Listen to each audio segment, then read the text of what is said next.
Now, for me, the big sort of rule change in 2026 that are triggering audits, and this is where I want to sort of write down, because these are the exact triggers that are pulling directors like you into audits. And the first one, directors' loan accounts under the microscope.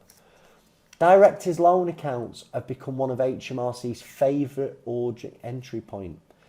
And the reason I think why is because a DLA sits right in the middle of company cash, director lifestyle, personal benefits, tax treatment. You know, what's changed? Well, HMRC now are actively questioning overdrawn directors' loans. They're cross-checking them against personal tax returns. They're reviewing Section 455 exposure in more detail.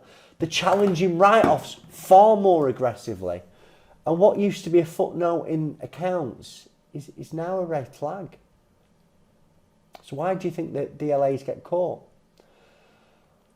I think with a director's loan account, certainly in my experience, they very rarely explode overnight. They creep up 2 grand, 5 grand, 15 grand, 40 grand. And you'll tell yourself, I'll sort it with dividends later in the year. But the problem is dividends require reserves. If you've not got the reserves to clear the dividend, you could end up with an overdrawn director's loan account. And in insolvency, that removes that option altogether. And HMRC aren't waiting patiently anymore.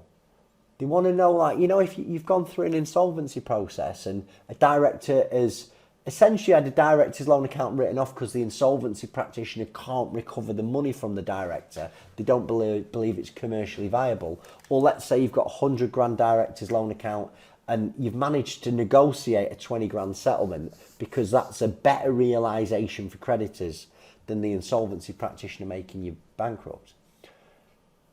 Well, a lot of directors don't declare that on the self-assessment. And that's something that the HMRC are picking up now.